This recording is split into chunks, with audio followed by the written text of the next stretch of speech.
La Academia Nacional del Folclore presenta ANFTV, donde podrá disfrutar de todo el contenido audiovisual que estamos preparando para usted.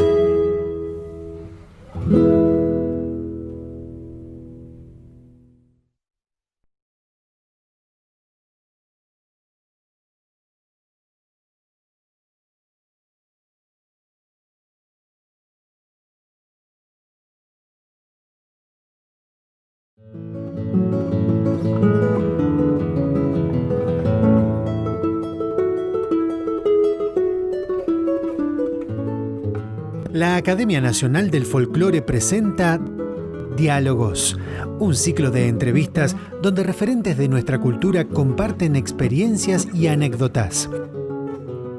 En este capítulo, Rolando Goldman junto a Horacio Finoli. Un lujo hoy para la Academia Nacional del Folclore. Estamos nada más ni nada menos que con Rolando Goldman. Es una figura que en el campo popular, en el campo de la cultura popular y básicamente en el campo de la música no necesita presentación. Rolando, ¿cómo te va? ¿Qué tal? ¿Cómo estás? Horacio, un gusto. Bien, muy bien. Acá en este contexto tan cruel y tan raro que estamos transitando, preocupado por la mayoría de nuestro pueblo que está viviendo momentos tan difíciles. En lo personal, obviamente, en comparación no tengo de qué quejarme, pero bueno, siguiendo ahí las alternativas que van sucediendo día a día, tratando de colaborar en la medida que cada uno puede. En mi caso, bueno, en la medida de mis posibilidades, tratando de dar una mano en algunos lugares. Rolando, queremos 2 o 3 puntos mencionarte para que podamos en realidad abarcar todo lo prolífico que es tu obra y tu trayectoria. Recuerdo que en los 80 vos creaste el grupo Viracocha, que si no me equivoco es un nombre inca. Vos debés saber que Viracocha era el nombre de ese dios de los incas que transmitía cultura, era el gran dios de los incas, ¿verdad? Así es. Sí, éramos 5 jóvenes en aquel momento, entre 18 y 20 años, que bueno, asomábamos a nuestra música popular y nos sentíamos parte de un colectivo que transitaba situaciones similares. En aquel momento a nosotros nos marcó mucho que el primer recital que dimos fue el mismo día que Adolfo Pérez Esquivel le daban el Premio Nobel de la Paz. Y bueno, y gran parte de nuestro trabajo en aquel momento fue acompañando al movimiento estudiantil, al movimiento de derechos humanos, más allá de, bueno, obviamente la gran cantidad de conciertos que hicimos por fuera de estas cuestiones sociales, digamos, ¿no? Si es que eso existe. Goldman, así como Falú, a quien todos sus amigos conocíamos por el ñato, logró popularizar por el sonido que le puso a la guitarra, ese instrumento maravilloso. Hay un parangón con lo que vos hiciste con el charango, en el sentido que desde tu irrupción en el mundo musical, el charango fue otra cosa efectivamente. Sin embargo, hay un hito en toda tu trayectoria que es más que interesante. Creo que a principios de los años 2000, cuando pusiste la necesidad política de tocar en las fábricas recuperadas. ¿Por qué no nos contás esa experiencia? Bueno, eso también es en respuesta al contexto que estábamos viviendo en aquel momento. A mí tuve la oportunidad de poder plasmar algunas ideas desde la Secretaría de Cultura de la Nación, generando alguna cantidad de programas desde la música fundamentalmente, pero bueno, desde las artes en general, con algún sentido social, ¿no? Hablo del contexto porque bueno, creo que nos marcó a muchos o a todos los hechos de fin de diciembre del 2001 y lo que venía después, como que había un piso desde el cual quien fuera a gobernar no podía bajar, ¿no? Así como en la época de los 90, desde ese mismo lugar, desde esa Secretaría de Cultura, aunque nos parezca absurdo hoy, había como un programa que era de música en los countries, que respondía a esa época. Bueno, pudimos generar en ese momento, en el año 2000, a partir del 2004, un programa que se llamó Música en las Fábricas, tomando la fábrica como un nombre genérico del lugar de trabajo. Y bueno, pudimos desarrollar una gran cantidad de conciertos en esos ámbitos. Ese fue una de las tareas de los programas que creamos en aquel momento, pero hubo otros, como por ejemplo La Música de Todos, un programa que transcurrió en las escuelas públicas urbanas y rurales de prácticamente todo el país, a donde diversos artistas, antropólogos, bailarines, músicos,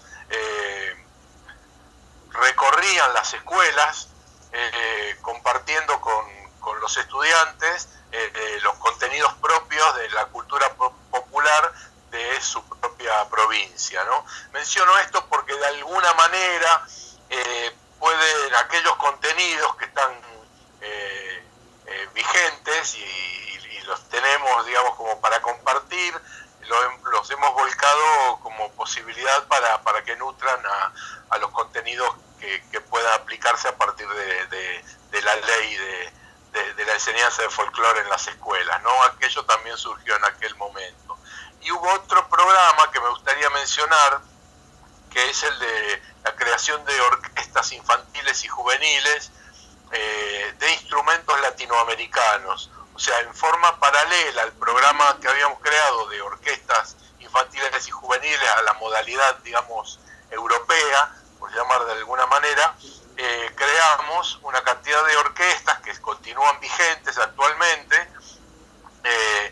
con la característica esta de sumar la cuestión de nuestra identidad, y entonces las cuerdas, en lugar de tener, además de violines, violas o violonchelos, tienen guitarras, charangos, cuatros venezolanos y demás. Y los vientos, en lugar de ser fagotes, clarinetes, oboes y demás, son quenas, sicus, bueno, distintos instrumentos de viento que suenan mucho en nuestra música popular. Lo mismo con la percusión, ¿no? El cajón peruano, el bombo legüero, la guancara, la caja, reemplazan a los timbales, por ejemplo. Sí, perdón. No, decía que esas orquestas que continúan creciendo, hay alrededor de 40 en todo el país, han logrado arraigarse de manera muy profunda en los barrios, ¿no? Y más allá de los años y los diferentes gobiernos que luego sucedieron, han logrado sobrevivir y están muy bien de salud. Rolando, se te recuerda a vos por varias cosas, más allá de la cuestión de la cultura musical.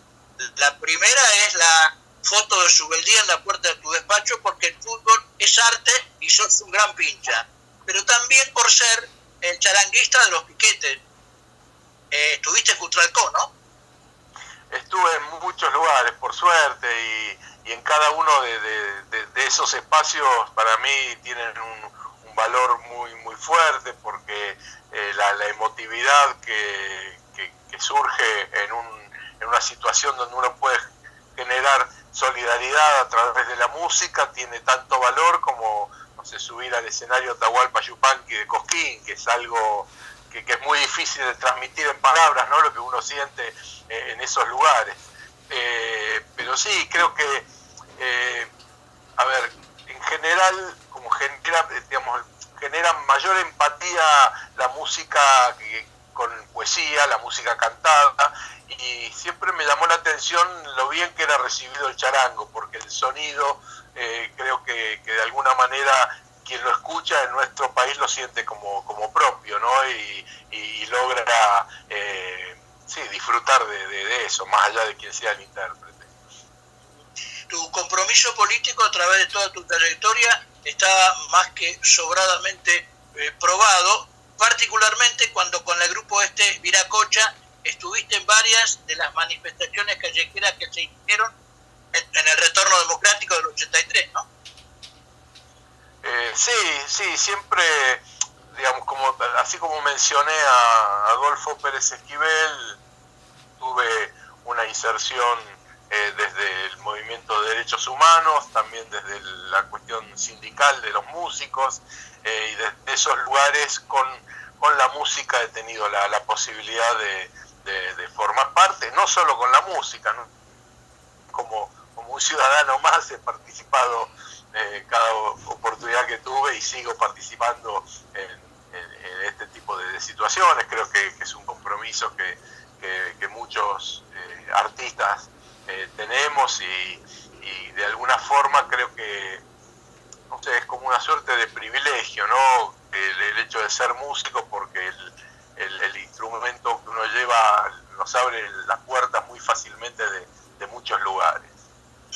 Rolando, hay un montón de cosas que uno quisiera preguntarte porque tuvimos que convertirnos de forma apresurada en estudiosos de toda tu trayectoria, pero hay una que particularmente me pega mucho, que es en el invierno del 2010 en Nueva York, si no me equivoco en Roma, convocado por Marta Argerich, tocaste la canción del carretero de López Buchardo allá en Italia. Mirá, sí, cuando dijiste Nueva York dije, va a hablar de otra persona, porque nunca estuve en Estados Unidos.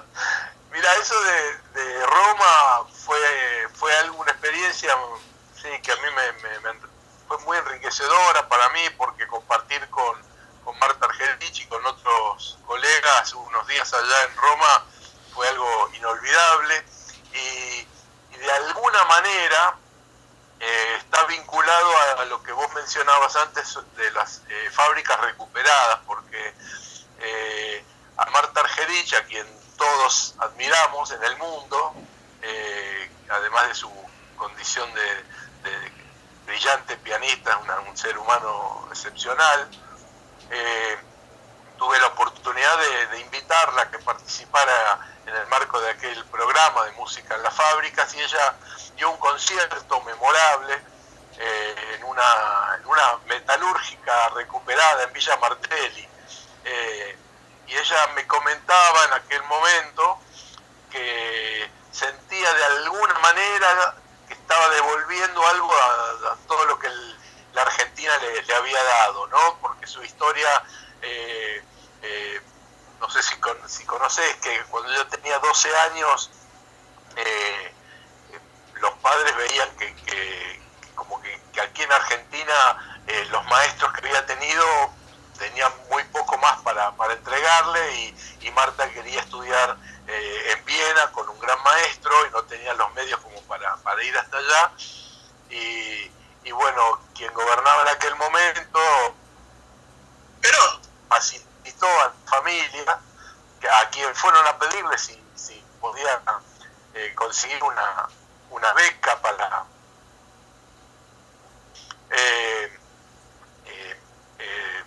Perón les ofrece a los padres que vayan a trabajar a la embajada argentina en Austria, y así es como ella luego puede viajar, ¿no? Y bueno, y generamos un vínculo muy muy lindo con Marta, y bueno, unos años más tarde ella me invitó a formar parte de unos conciertos que llamó Marta Argerich, y un festival de música argentina llamado Marta Argerich y Amigos, y bueno, para mí fue increíble tocar allá con ella y con otros músicos. Y se puede decir que por eso Marta Argerich es Nacapú. Claro, claro que sí. Estamos conversando con Rolando Goldman, él es uno de los mejores charanguistas y expositores de ese instrumento musical en nuestro país. Usted puede ver esta entrevista en el canal habitual que tiene la Academia Nacional del Folclore en YouTube. La Academia Nacional del Folclore presenta ANFTV, donde podrá disfrutar de todo el contenido audiovisual que estamos preparando para usted.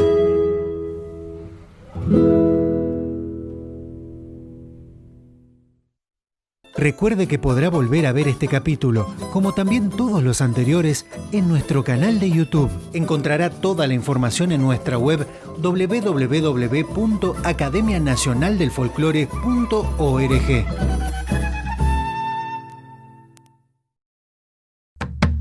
Quédate en casa.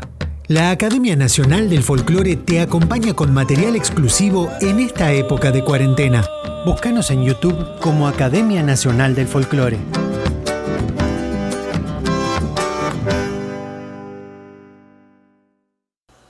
Segundo tramo de nuestra charla con el charanguista Rolando Goldman, aquí en la Academia Nacional del Folclore. Si usted quiere escuchar esta entrevista, puede hacerlo en el canal que la Academia tiene en YouTube, y si no, directamente entrar al sitio web www.academiadelfolclore.org. Rolando, antes de meternos más concretamente en lo que significa para vos la aprobación parlamentaria del año pasado, de octubre del 2019, que después de pelear 5 años salió la ley de enseñanza de folclore en las escuelas, quisiera que me hicieras una referencia, aunque sea breve, acerca de esta diferenciación que haces, que tenés plasmada en un libro sobre gestión cultural y acción cultural. Gestión cultural, no, es un libro que se llama Gestión Cultural o Política Cultural. Es es un libro que se me movió la pantalla. Un libro que publiqué el año pasado, donde planteo algunas cuestiones teóricas para discutir en el terreno de la política cultural, y el título apunta un poco a poner en discusión, como decía recién, esto de que a veces hay sectores, o sea, aparecen diversas acciones como supuestamente desideologizadas, y entonces se las empieza a mencionar con nombres que yo lo vinculo más al sector empresario, digamos, que no carece de ideología, ¿no? Sino que a veces aparece un poquito escondida, que es esto de la gestión o la administración. Yo creo que en el terreno de la cultura es un terreno de disputa que no es neutral, y que bueno, se juega mucho la acción política ahí. Política entendido no como acción partidaria, ¿no? Sino como todo, con lo que hacemos todos en nuestra sociedad. Y en ese libro entonces planteo algunas discusiones en relación a la terminología. Pongo, digamos, eje, por ejemplo, con algunos conceptos que escuchamos a veces hasta distraídamente, sin poner una mirada crítica en ellos, como, por ejemplo, el tema de la música universal o de la cultura universal, que lejos de ser universales, en general son aquellas obras que provienen de un periodo determinado, de una parte del planeta Tierra. Digo el planeta Tierra porque el universo es mucho más que la Tierra, ¿no? Y es bueno, de una parte de Europa, de un determinado momento histórico, ¿no? Y solo aquello que es apropiado por esos sectores es lo que puede llegar a ser considerado parte de la cultura universal. Entonces, en ese sentido, quizás, Piazzolla puedan ellos considerarlo, o la obra de Piazzolla, como parte de la música universal, pero, jamás la obra de tanta gente tan valiosa que hay en el resto del mundo, más allá de Europa, ¿no? Jamás se lo va a considerar a la obra de Atahualpa Yupanqui como parte de la cultura universal, o Guayasamín en Ecuador, y así, podemos hablar muchísimo tiempo, ¿no? Insisto, salvo aquellas cosas que se apropian en ese lugar del centro hegemónico, digamos, del poder, ¿no? Creo que uno tiene que tomar críticamente todo lo que viene de Europa. Hace un rato yo hablaba de las orquestas de instrumentos latinoamericanos. Creo que por ejemplo, es muy el formato de orquesta, que es algo que naturalmente fundamentalmente viene de Europa, constituyen expresiones y experiencias muy, muy ricas y muy valiosas, y bueno, uno, el hecho de poder incluir la cuestión de identidad, pero bueno, tomando esa experiencia de lo que es una orquesta, es una muestra de esto que digo, de que uno puede tomar lo que viene de manera crítica, ¿no?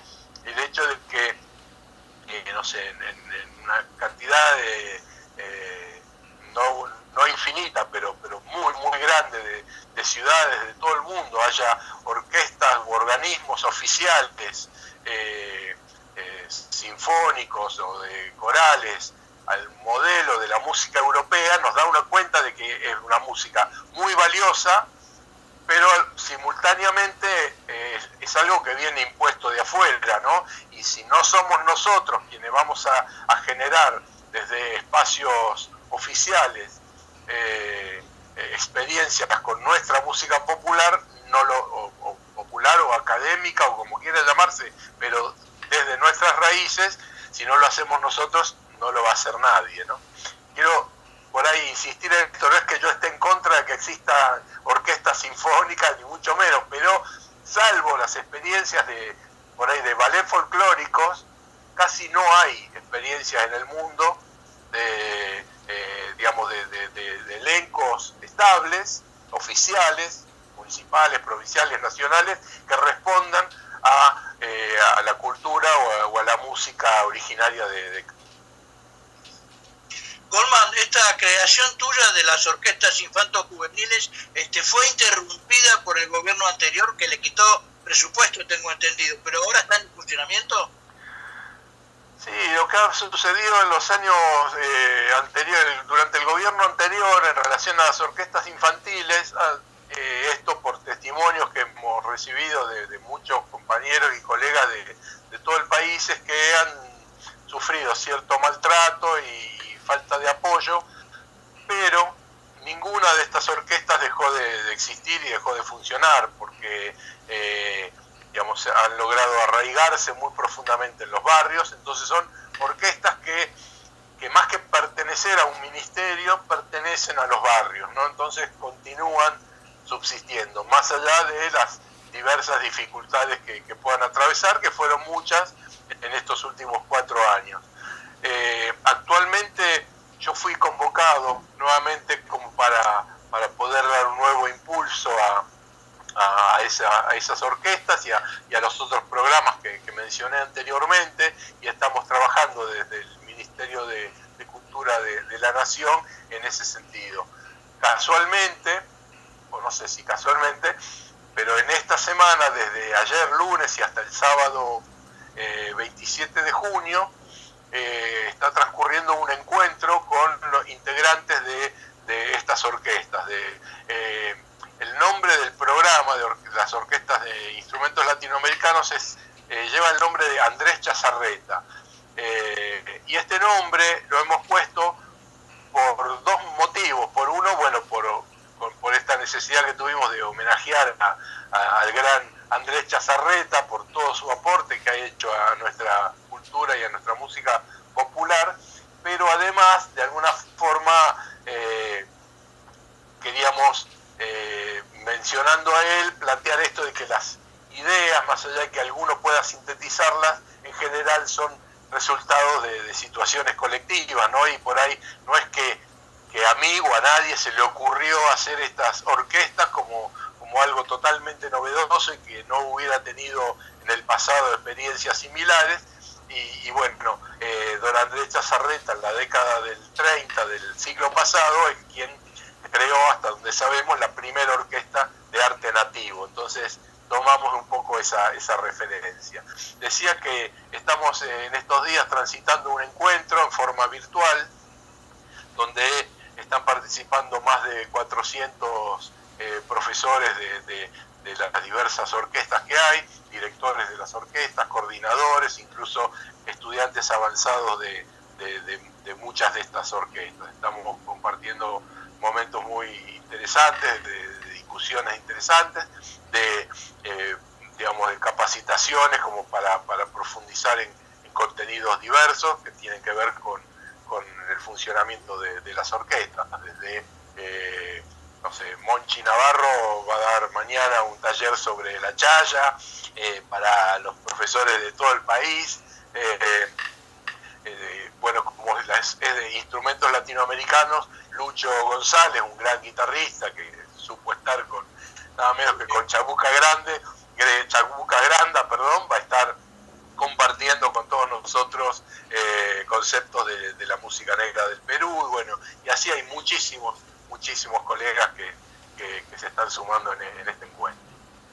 Rolando, con relación a la ley que salió el año pasado, que hace obligatoria la enseñanza del folclore en 4 niveles de nuestro sistema educativo, que es primario, secundario, terciario y universitario. Hay uno de los desafíos que se plantean, es que, como vos debés saber mejor que nadie, son pocas las personas que están capacitadas con la cultura pedagógica interna como para poder enseñar, y donde surge la figura del idóneo, aquel que tiene un montón de capacidades pero ninguna credencial educativa como para demostrarla. Entonces ahí la pelea está entre los que son, digamos así, folcloristas históricos o académicos, que dicen que si vos no tenés el título de enseñante, de pedagogo, de educador debajo del brazo, no podés frente al aula enseñar, y los otros que dicen que como la demanda es muy grande, hay que, hasta que se ayorne un poco el sistema y haya profesores suficientemente capacitados, hay que poner en práctica de todos modos la ley. ¿Cuál es tu pensamiento sobre este tema? En primer lugar, me gustaría explicitar mi asombro y mi total agradecimiento para siempre por el empuje y el esfuerzo que han puesto fundamentalmente Antonio Rodríguez Villar y Carlos Molinero en la sanción de esta ley, porque si bien hemos sido muchos los que colaboramos y han sido muchos también los que han bregado enormemente para que esto se logre, creo que ellos dos han encabezado una lucha totalmente desigual, en condiciones muy difíciles, y a ellos les debemos, más allá de a Magdalena Odarda, que fue quien tomó esto en el Congreso, a ellos les debemos la sanción de esta ley, ¿no? Que realmente es muy, muy cara, muy importante, y bueno, que todos anhelamos. En particular, yendo a lo que vos me comentabas, yo creo que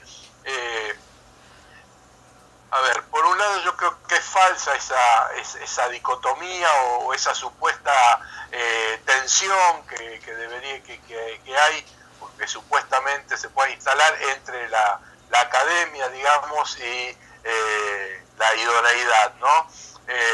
Porque creo que hay gente que se ha formado en la universidad y que por ahí no por eso tiene los saberes necesarios para desarrollar con plenitud, no sé, cualquier área que uno pueda imaginarse, y del mismo modo hay gente que no solo por el hecho de vivir o transcurrir su vida en el barro, por decirlo de alguna manera, conoce todo de la vida. Entonces creo que bueno, uno debe ser lo más prudente posible y al mismo tiempo lo más generoso posible, en el sentido de poder brindar espacios a quienes todos reconozcan en determinados contextos o pueblos a los verdaderos referentes, ¿no? Si nosotros vamos a plantear desde la enseñanza del folclore cómo se hace un locro, no sé en qué lugar o qué universidad se puede llegar a conocer esa receta mejor que un hombre o una mujer de nuestro pueblo, ¿no? Y digo, locro o en general, hablar de nuestra gastronomía como valor y como riqueza cultural de nuestro folclore. Entonces, me parece que sí, hay saberes, están los arandú en guaraní, que son los grandes maestros, y bueno, y así en cada bueno, la cultura guaranítica tiene una fuerza arrolladora, y creo que allí hay muchísimo para nosotros, digamos, muchísimo para aprender por parte de todos nosotros, y en cada rincón de nuestro país hay saberes que van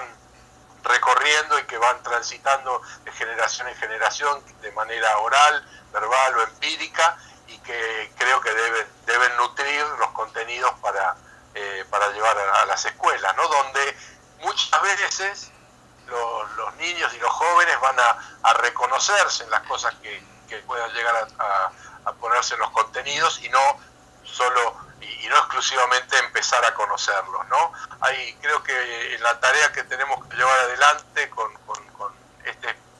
esta currícula, en algún sentido tenemos que poner énfasis, además de los contenidos, en la forma en que hay que llevarlos adelante, con el orgullo de que es nuestro, con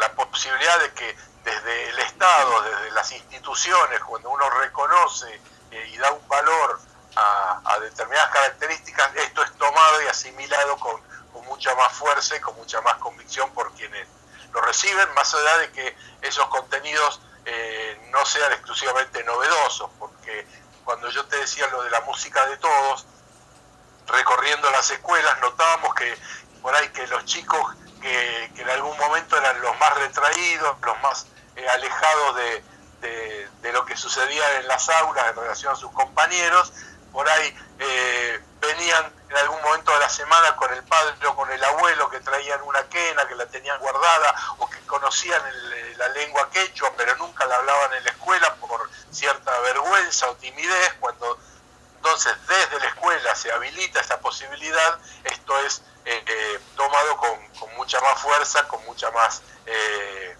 incluso creo que hasta en la psiquis de estos chicos producen cambios muy saludables.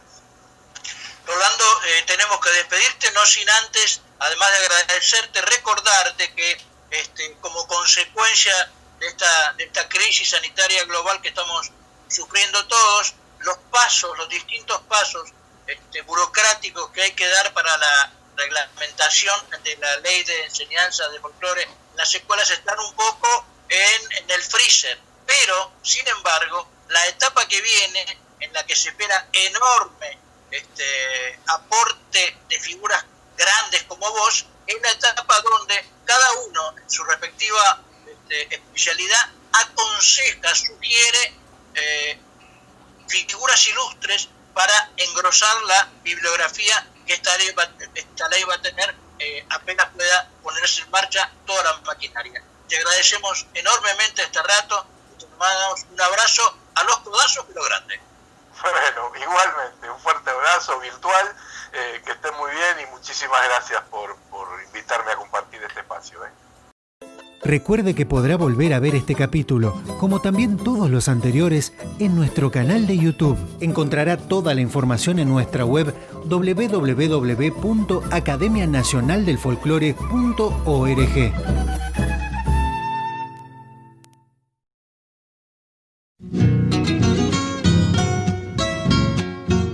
No se vaya. En breve compartimos un nuevo capítulo de Compartiendo Experiencias.